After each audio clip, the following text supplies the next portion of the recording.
kind of love Arizona a lot.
So I finally got the fire started. I'm not sure if the camera can see me. I got a light on me. Hopefully that helps a little bit. Today was a fun ride. I didn't get as far as I wanted to. I wanted to ride maybe about 60 more miles or so. But I spent a little bit more time in Sedona than I thought that I would. Which is fine. I mean, it's all right. Sedona's an interesting town. Oddly enough, Sedona has this reputation for being very down to earth and chill and good vibes. Man, tourists there today were a bit cranky. I saw husbands arguing with wives and drivers honking at each other. In fact, I went around one of the roundabouts and a car pulled out in front of me. I had to swerve out of the way. Then I got onto 89A again, going on to Sedona, but then I got onto one of the more challenging roads that I've ever ridden on, in a good way, and that's Arizona's Highway 260. And because the road was challenging today, in a good way, I thought that I would celebrate by opening up Lumberyard Brewing Company's Railhead Red. This is actually one of their award-winning beers. Lumberyard Brewing Company is at 5 South San Francisco Street in Flagstaff. If you're ever in the area, definitely stop by. It's a great place. In fact, I love that the can says made for adventure, because that's what I just did. So, the beer is warm, but I'm going to drink it anyway because I need to celebrate how awesome today was. So,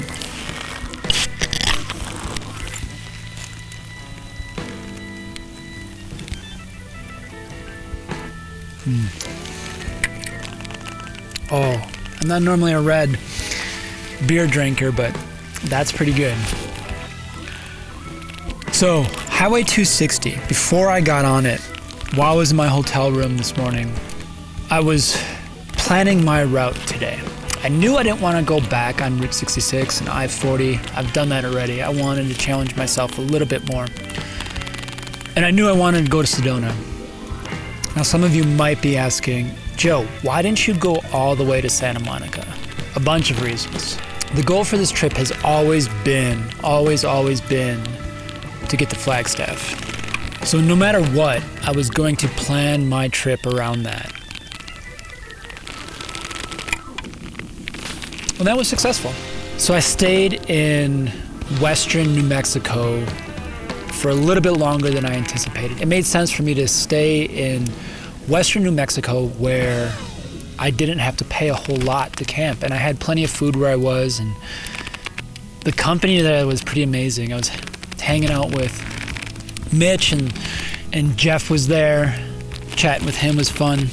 And it was cool chatting with those people, especially Mitch. And the other thing was, when I got to Flagstaff, it rained for 3 days straight. I wanted to go up to the Grand Canyon, come back down to Flagstaff, go on to Santa Monica, head back. But because of the delay in western New Mexico and the rain, there's just no way I'd be able to go all the way to Santa Monica, which is about two and a half days bike ride from the way I've been riding, probably I've been doing about 250 miles, 275 miles per day when I do ride days. And it was about 450 miles to Santa Monica. I probably could have done it. I probably could have made it there and made it back and still had enough time to get home. But the cushion in case anything happened, bad weather, my bike broke down or anything else, it would have been too tight, and I didn't want to take that chance. It was more important to me to be safe riding back and making it back in time. Plus, I want to stop and see Wet Banana Moto, and right now my route home is planning on two different things. One, seeing Wet Banana Moto. Oh, and it always seems wherever you're sitting, the smoke goes towards you. Thought I planned this right. There we go. So I want to go see Wet Banana Moto. And the weather, I'm being very careful with the weather. There's a weird jet stream where south, it's rainy. South of the jet stream, it's rainy. And north of it, it's cold and snowing in several locations. I was thinking of heading up to Santa Fe and then up 25 through Denver, but I don't think that's going to be possible. So, 260. I was reading it's the most dangerous road to travel on in the entire state of Arizona. It's either in the entire state or it's the most dangerous rural road in the entire state. Either way, it's dangerous for several reasons. One, it's rural. There's a lot of animals on it, especially elk. Although I did not see any elk today. Two, it raises and lowers in elevation quite a bit. So there are moments today where I was really warm at the lower elevations, 3,000, 4,000 feet. And then I'd climb up to 7,000 feet and I'd be freezing my butt off. So there's a lot of windy, curvy roads. But the most dangerous part of this road is other road users. There are drivers who are in a hurry. There are drivers who are traveling from Sedona or Holbrook or Winslow or even Phoenix traveling on this road. And a lot of them have been drinking. I was reading that 30% of the fatalities that happen on 260 were because of drunk drivers. I was thinking about getting a margarita in Sedona, and then as badly as I wanted one, I thought, I'd have to stay there, and I wouldn't have gotten on the bike had I done that, or I would have been more delayed. And there were a couple of times on 260, it's a 2-lane road, but occasionally they have passing lanes. And for the most part, I played it safe, but I was riding very safely today. I could have probably ridden more aggressively, ridden faster, but I wanted to take in the scenes. And I wanted, more importantly, to be safe on the bike. I'm gonna put another log on.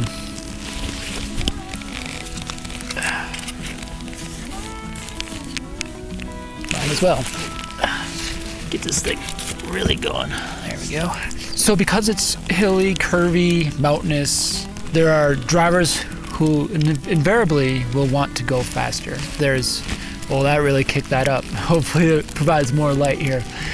Invariably, there are drivers who will want to go faster than other drivers. There's RVs, and there were a lot of RVs today. So RVs and people want to stay safe and go a little slower can get into these passing lanes that happen about every, 5 miles or so. But they're short. They're like a quarter mile long. And so I would get over for cars to pass. And this happens in every state. But I guess it happens a lot on this road because there's a lot of impatient drivers, a lot of RVs, a lot of drunk people. But I was traveling along in the lane to get over for other cars to pass. Reaching the end of it, a couple cars passed me. There was one car left behind me. I merged over, and this driver was in such a hurry. He was half in the other lane, over the yellow line, and half in our lane. I say our lane because he kind of stole the lane from both of us. And he pushed cars on the other lane over. He pushed me over so he could get through. He got ahead of me a fair ways until he got stuck behind an RV about 5 miles up the road. I wound up behind him. And I thought, what's the sense? What's the sense? So, I mean, that's just one example of how Highway 260 is fairly challenging. And because I took my time today, I didn't get as far as I wanted to. So I happened to cross this campground just before sunset. I mean, it's 7 o'clock right now. It's 4 minutes after 7 local time. Arizona doesn't do daylight savings time, so it's actually, I mean, it's dark and 7 o'clock, but it's actually 8 o'clock because this is mountain time. So it gets dark pretty quick here. I'm glad I came across this. It's pleasant here. I don't normally start campfires. Campfires are a lot of work, a ton of work. So that's why this is the first time in this video series that you've seen me light a campfire and sit by it. It's cold here right now. I don't know what elevation I'm at. In fact, just a moment ago you saw Paul, a park worker here, bring me the firewood and me shake his hand, and he pulled up and he said, "You've got to be cold on that bike." I said, "No, I'm pretty good. I stay warm by dressing wisely, and that's key. Like, that's how I was able to ride through winter." But he gave me a couple extra logs because I just chit-chatted with him. It was really nice. But Paul and the other park workers here have made me feel very welcome. I'm glad I happened across this place. It's beautiful here. So for the rest of the evening, I'm just gonna kind of hang out by the fire. It's nice to just sit here and relax and chill. I'm gonna smell like campfire tomorrow, but I don't really care. Drink my warm lumberyard red. Close this video by saying a few things. One, talking about this through the entire series. Challenge yourself.